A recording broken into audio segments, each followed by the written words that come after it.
Hello everybody, welcome to the Chess Harbor. My name is Raf and today I want to show you my final round in the Zilveren Toren tournament. I was playing white and I thought let's play something a little more risky to try and secure a last win. So I decided I would play the bird opening this round. I played the move 1 f4. My opponent responded with d5, which is the most common response. You also have the move e5, which is the Fromm's gambit, but it's not that good. You can also perform well with the move c5, kind of looking to transpose to some kind of Sicilian opening, which would generally be better for black, considering the move f4 is weakening. But the move d5 is the most common, just taking space, often getting a kind of French-like setup with pawns on e6 and d5. But the move d5 is flexible. I play the move knight f3, my opponent goes for the move knight f6. I play the move e3, I want to open up my bishop, looking to castle quickly. And my opponent plays g6, which is one of the better ways to play against the bird. It's also the way that I approach playing against the bird. This is good because the bird is all about dark square control. You see the pawns control the dark squares, the knight controls the dark squares.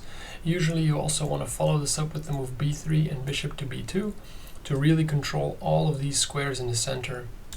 By black going for g6 immediately, they immediately contest on that dark square control, looking to at some point maybe play e5, or just in general making sure that you cannot put the bishop on b2. So against this strategy I like going d4, just really anchoring down on that e5 square, so start laying the bricks, going for more of a stonewall-ish setup. Opponent plays bishop to g7, I play bishop to d3, and knight to c6. Now I castle. Another way to play would be to play the move c3 or a3 to prevent knight to b4, looking to get the bishop pair. In this structure, with the pawns here, with the pawns on g6, my bishop is never going to have a lot of attacking prospects like it would in a normal stonewall. So if my opponent wants to trade this knight, I would allow him to, and I could take back with the c-pawn, giving me more flexibility, pushing with e4, and this e-pawn just controls two very good squares for black, two kind of weaknesses in my camp, so I would allow that. My opponent didn't do that, it just castled. And now I do play bishop to d2, which takes away knight to b4 ideas, but really it's all about getting this bishop to some good square before it's completely locked down behind my pawns. So my opponent plays the move a6 here, and I play bishop to e1. So I want to play a classic bishop reroute, maybe even look to trade it off for that knight, because that would get rid of my bad piece, and then if all my pawns get on dark squares, it doesn't matter because my bishop has been traded off. So he plays knight to g4, immediately targeting my weak pawn. So I have to play queen to e2. Now he plays queen to d6, so he's really looking to play this move e5 at some point. Now I kick his knight away with h3, has to move the knight back to h6. He wants to keep this square free because he wants to push e5, that's very clear.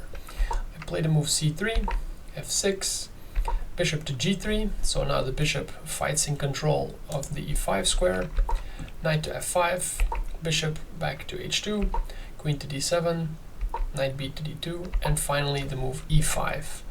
So this is quite good play for my opponent. He wants to break in the center, really like break up my stonewall position, but at the same time I do have quite decent centralized development, so I take with the f-pawn, takes with the f-pawn, and now I play a move e4. He has to react to this because of course his knight is now under attack, so he takes my pawn, I take back with the bishop, he takes on d4. I'll first give this check. I thought this was a nice way of improving my queen, putting more pressure on this pawn. He has to move the king. Now I first take his knight, take back with the pawn. I was really hoping that he would take with the queen, allowing us to get into this kind of queenless middle game. I felt like it would have more. I would have more opportunities to outplay him in that kind of position, playing against these isolated pawns without the queens. Now I take back on d4 with the knight because I want to keep my structure somewhat flexible. Bishop to b7, because this pawn is now under attack. He doesn't want to trade this knight off. Now knight 2 to b3. So now if he takes the knight, I can take back with the knight again. Knight to d6. Bishop takes on d6.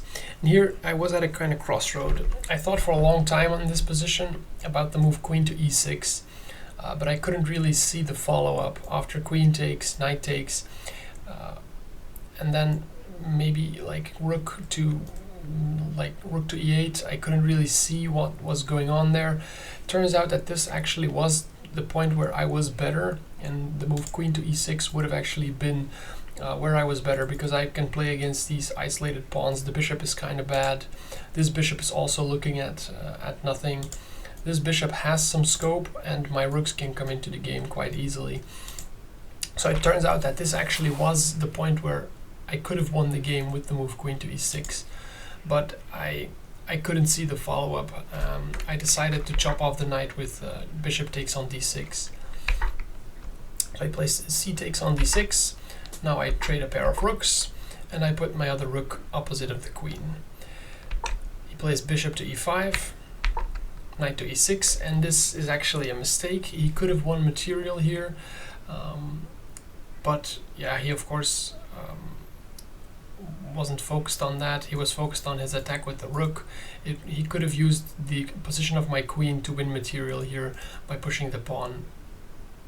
I had calculated that, and I thought I could escape, but turns out I was wrong as well. But he just moved his rook. Now I use the fact that I have this pin on the queen to improve my knight. Moves back with the queen. I take his bishop away because I don't want him to have the bishop pair in a position that is so open. Takes back with the queen, and I play rook to f1. This position has become very boring all of a sudden. I thought, yeah, let's just trade off some pieces.